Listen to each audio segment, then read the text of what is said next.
Ukraine says that North Korean troops have been deployed to Russia's western Kursk region. That's according to Ukraine's military intelligence service. Kursk is where Ukrainian forces staged a cross-border incursion into Russia back in August, seizing a chunk of territory.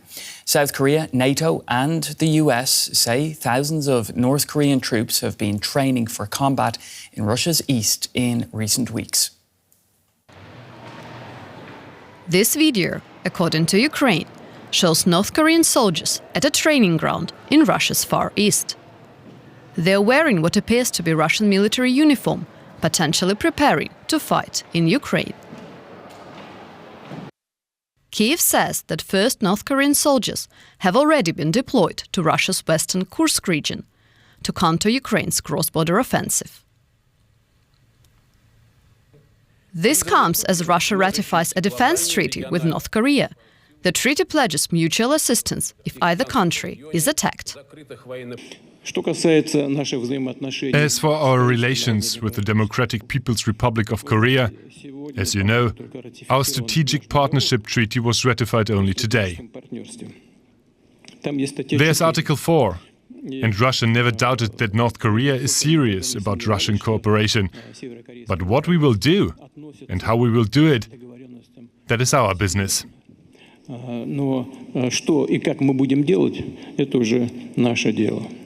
Russia's President Vladimir Putin has neither confirmed nor denied the presence of the North Korean soldiers in Russia. But he offered a vague comment on the satellite images allegedly showing North Korean personnel at Russian military facilities. Images are a serious thing, and if they are images, then they reflect something. According to the US, this reflects Russia's weakness on the battleground. This really highlights Russia's desperation. Tin cupping to the DPRK, to Iran, enticing DPRK soldiers, if they were to ever enter the fight. I think that shows that Putin has failed in his strategic objectives on the battlefield. And this is something that Vladimir Putin strongly disagrees with. Putin says it's an illusion that Russia could be defeated on the battlefield. Well, DW spoke with White House National Security spokesperson John Kirby, and he gave us the US's reaction to these developments.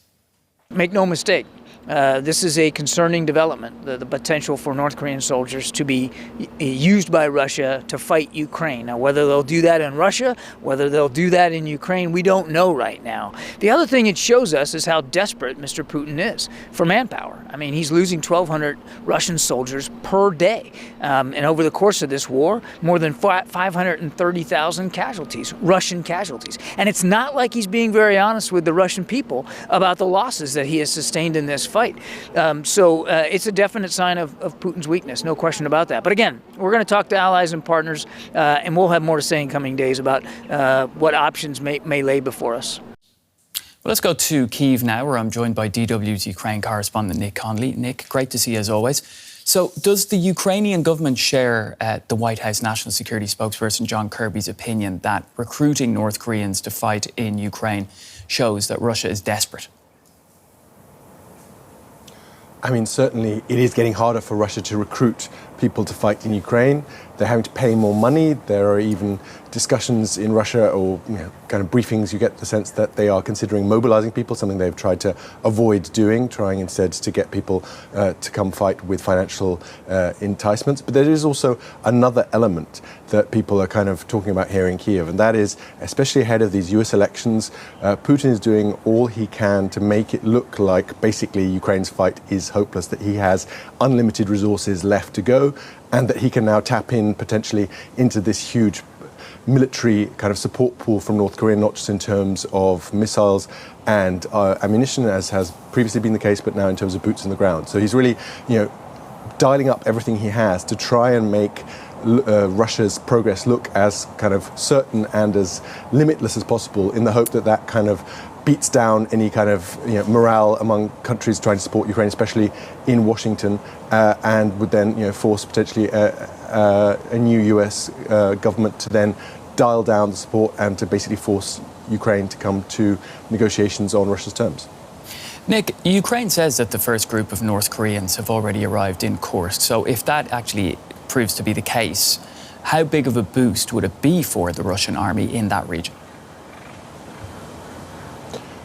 The numbers we're looking at for now are still pretty small. So we've seen 2,000-3,000 being discussed, and South Korean intelligence reports talking about a kind of total of just above 10,000 expected potentially by the end of the year. If you compare that to the size of the Russian army right now, which is many, many hundreds of thousands, it is not going to be comparable. It's not going to make a huge difference. I think it is this kind of symbolic importance, and obviously it does free up Russian troops. If the North Koreans are taking over positions in Kursk, then that allows Russia to send manpower to Donbass, to eastern Ukraine. But I think you need to look at this more widely. In terms of material, in terms of ammunition supplies, North Korea has been huge. There was one estimate by Western intelligence sources saying that half of the shells fired by Russia could potentially be North Korean origin. Lots of people here in Kiev say that actually North Korea on its own is pretty much as effective an ally to Russia, albeit probably for money and for not for free, as most Western countries are together for Ukraine. This is a country that basically has come to an agreement with Russia and is supplying. We see the satellite images of ships going into Russia, of trains carrying ammunition. You hear intelligence people here in Ukraine say basically a couple of weeks after those ammunition trains reach Russia, you see a huge kind of uptick in fighting on the front lines, because basically Russia is now so dependent on North Korea. North Korea is able to provide at a scale that lots of Western countries aren't.